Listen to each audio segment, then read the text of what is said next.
Hi there and welcome. I'm so glad you're joining me today. It's going to be a really special episode. We're going to be talking about all things Jamie on Purpose, the mission, and the name. Why Jamie on Purpose? What does it mean? Where did it come from? And all of that good stuff. So very glad that you're here. Let's jump in. So first things first, why I want to share the mission with you. I am personally a very why-driven person. I love to know the bigger picture, the vision, where we're going with things, and a mission statement really encapsulates that. And I like to know this about people. I like to understand this about the organizations that I'm aligned with and even the companies that I buy from. A mission statement is really a reflection of the values and the personality of the brand. So I believe so much in my mission and what it is that I'm trying to accomplish with this platform and with, along this journey with you. And that is what is getting me through this first go round of trying something new. So I have a confession to make, which is this is probably my third recording of this particular episode. And the intention was that I wanted to do this one first. I believe so passionately in this mission, and I really was thinking that this would be a great way to start. And I wasn't wrong, but I have recorded several more episodes for you now, and I'm returning back to this one, and I have a whole new energy. I feel a little bit more comfortable with this medium, and so I wanted to give it another shot. But I did say some valuable things in the first couple of recordings that I do want to share with you. And that is that this is my first time doing this, sharing information in this medium. And really, I'm pretty new to the content creation game as well. I launched the jamieonpurpose.com blog in May of 2020. So that's been less than 6 months. And I have been trying to put out good content on Instagram as well, at Jamie on Purpose, as you might suspect. And it's been hard. It's been a learning experience for sure. And so coming into this medium, audio, got the video going too, it's a first time. It's something new. And when I was reflecting on doing this for the first time and starting something new again and knowing my own perfectionist tendencies and not wanting to be bad at something to begin with, I thought about two things. The first is from Brené Brown. Brené is fantastic. She has a superpower that one day I hope to embody as well, which is putting language around shared experience that would have otherwise been unnamed. She's just really, really spectacular at saying, this is this nebulous thing that we all feel and we all kind of wrestle with. And we all think that we're alone in doing that. But actually, here's a name for it, and here's some language to talk about it with other people. So she did it again.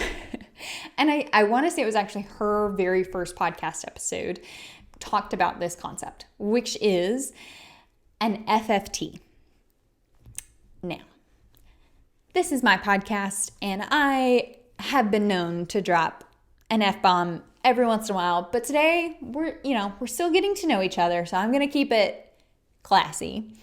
And I'm going to tell you that the acronym stands for freaking first time. It doesn't actually stand for freaking, which is another reason why I love Brené. So freaking first time is the language that surrounds doing something for the first time and it kind of sucking. It being very difficult for no other reason than it's the first time that you've done something and you don't know what to expect and you don't know what to do. And maybe it works out great and maybe it doesn't. And maybe it only worked out great because you got a little bit of beginner's luck. And so being able to say, hey, you know what? This is an FFT. We're navigating through this together. And it's just hard right now because it's new. And as soon as I get more information and get, my bearings about me and get oriented a little bit, things are going to get better.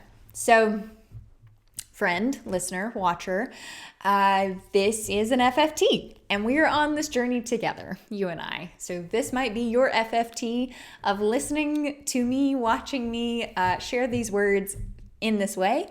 And for that, I say thank you very much for being here, for joining me on this. I am really excited about it and a little bit nervous, very honestly. So the second thing that came to mind, there's Brené's FFT, and the second thing was, it's a concept that I was first introduced to from Rachel Hollis, but have also seen it attributed to Brendon Burchard and some others, which is when you start something new, are you willing to work at it long enough and suck at it long enough to become good at it? And then be good at it long enough to be great at it. And that's a really hard one for me because I like doing things well right out of the gate. But for this, I can't promise that it's not going to suck a little bit. But the flip side to me being willing to suck at this a little bit is that I have something that is bigger than me and is bigger than my pride and my ego and my fear of sucking at this. And that bigger thing is my mission statement, which sounds a little bit cheesy, but truly I believe in this and I believe in it enough to be uncomfortable, to come here and be with you and to share with you a little bit of my soul, be a little bit vulnerable and ask for your patience and ask for your enthusiasm alongside me while you and I get better at this. So with that, this is an FFT. I'm recognizing that I might suck, but I'm willing to suck long enough to get better. And it's all in pursuit of my mission. So speaking of, let's get to it. So I do want to read my mission because at heart, I'm a words person. Words have just always spoken to me, I think, best in written word. So I did put some time and energy into the written version of this. So I want to read it in its entirety. So the mission of Jamie on Purpose. Today's female young professionals and side hustlers are tomorrow's CEOs, government officials, and community leaders. Jamie on Purpose's mission is to close the gender leadership gap by equipping these ambitious, aspirational leaders with the tools they need to build the careers and lives of their dreams. So in a nutshell, the goal is closing the gender leadership gap by empowering, educating, and encouraging today's female young professionals to be tomorrow's CEOs, government officials, and community leaders. And I have one more condensed version because I had to, make it super short so that I could put it in my Instagram bio. Closing the gender leadership gap by equipping today's female young professionals to be tomorrow's business and community leaders.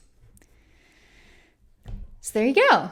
That's what we're all about. That's where we're going. That's the intended future vision, is a world where our leadership ranks are representative of our communities. And that means we need more women and more non-binary folks and more trans women. So let's take a closer look at this, specifically about the gender leadership gap and why that's my focus. For one, as opposed to the gender pay gap. So the leadership gap is the less debated sister topic of the pay gap. Even though the pay gap is definitely real, the leadership gap is actually an input into the pay gap. So solving for the leadership gap would actually help, although not entirely solve, the pay gap as well. It's also a much more publicly accessible and verifiable gap. So in a quick Google search, I was able to see how many Fortune 500 CEOs are women. The answer is 37 out of 500.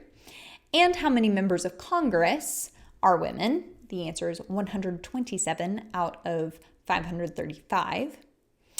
That clear-cut data makes it very hard to deny that there's a problem here. As opposed to the pay gap where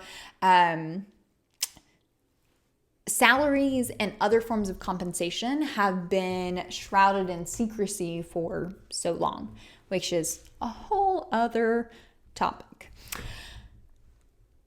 So more about the gender leadership gap.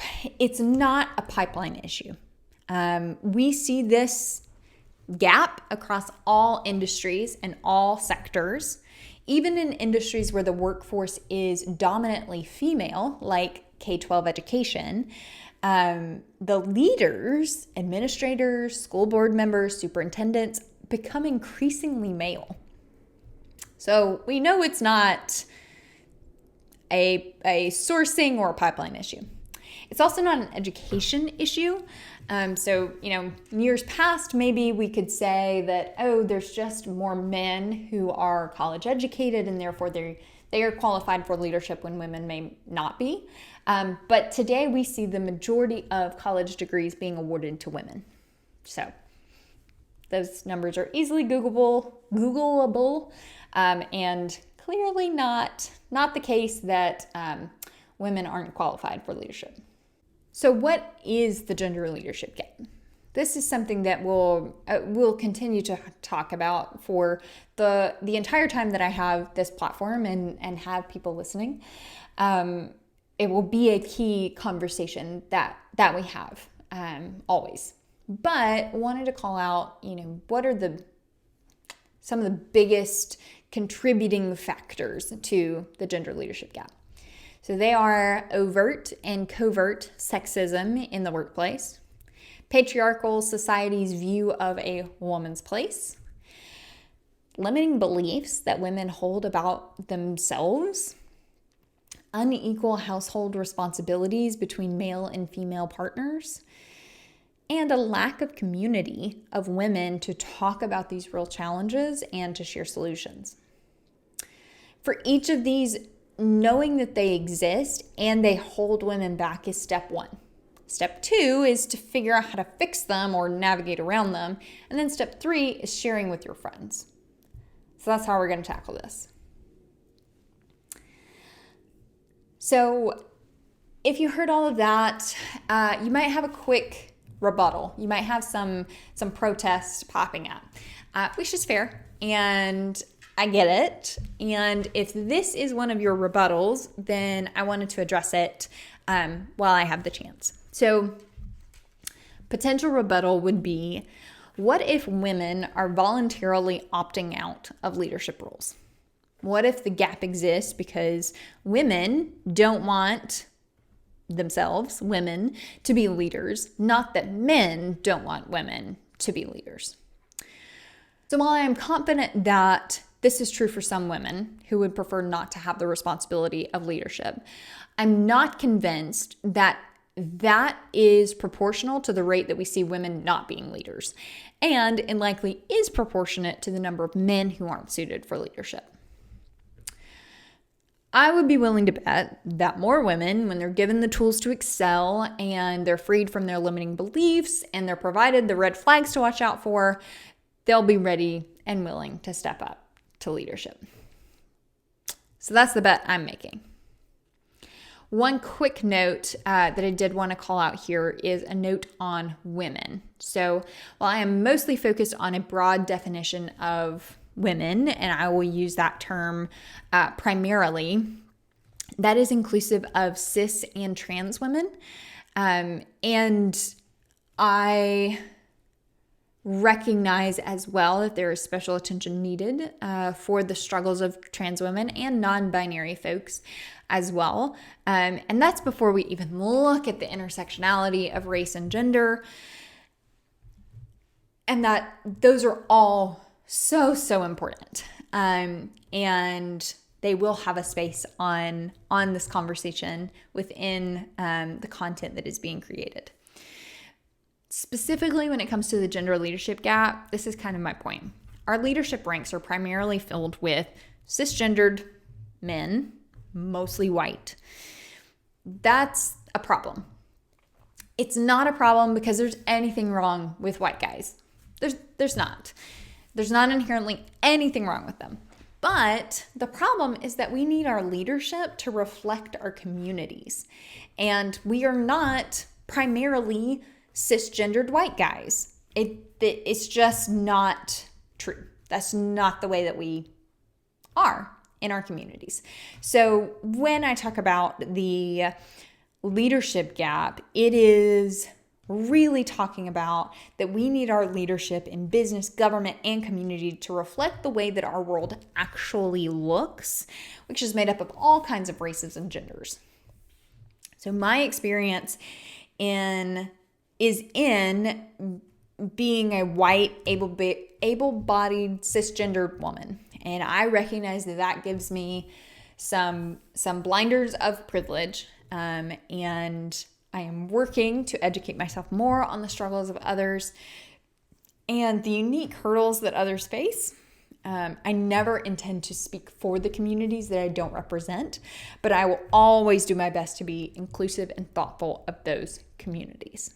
So, wanted to throw that out there. That is critically important to all of these sorts of conversations. So, that's where I stand on it. All right, the second part of the episode today is about the name Jamie on Purpose. And I wish I could remember the actual moment where I was like, oh yeah, I really like this. But I do remember when it clicked that it really has two meanings. So the first, Jamie on Purpose, is understood as Jamie sharing her thoughts on the concept of the pursuit of one's purpose in life. So Jamie writing about, speaking about, sharing on purpose. The second is understood as Jamie doing her best to live purposefully, deliberately choosing to be herself at each turn. She's Jamie, not on accident or mindlessly, but on purpose. So I have been borderline obsessed with the idea of purpose for a very long time. I truly believe that each person was put on this earth with a unique set of skills and experiences and desires, and all of that rolls up into being your purpose on this earth. And I have had several friends throughout the years who proclaim just beautiful paths for themselves and their purpose. They talk about, I want to be a pediatric oncologist or a Supreme Court justice. And I never had that clear of a path for my purpose. Like most ambitious people, I at some point wanted to be president of the United States. These days, that seems like a lot. So I'm not sure that that's my path anymore. And so it's been kind of hard for me to understand what my what would be. So let me explain that concept a little bit more. Most of us have heard of your why. And this is the unifying concept of why it is that you do what you do. It is the impact or the outcome that you most want to see as the result of your actions. It is the anchor on the days that you don't want to do the hard thing. It's the fire that gets you out of the bed in the morning. This is pretty inherent to who you are most of the time, or a result of a pretty significant circumstance in your life. And it might evolve slowly, but it doesn't really change. The what, however, can and likely will change. So the what is the specific set of actions you take to see your why come true. So the what is the part that I've struggled with. And truthfully, for this season, I have found a lot of joy and fulfillment in this what? In sharing tidbits and tips and tricks about the lessons that I've learned, the life that I have led so far, the working world stuff that exists that, you would want a big sister or you would want a peer mentor to tell you about ahead of time, but we don't all have the luxury of having that person. And so I want to be here and I want to help share some of that stuff. So my why will always be to make the world a better place, specifically for women and girls. It is critically important to me to always keep at the forefront of my mind and of my mission that talent and ability are universal, but opportunity is not. And so I want to use this platform to kind of disperse some of the opportunity for learning that I have had, and hopefully pave the way for some more fantastic, ambitious, aspirational female leaders and close the gender leadership gap. So that is the mission. That is Jamie on Purpose as the name, and a little bit about me and a little bit about what it is that we're trying to do here. I hope that this was helpful. I hope it was interesting to you. I hope that this mission resonates with you. It fires you up as well. And I am so grateful to have you along with me on this journey. And I'll see you next time.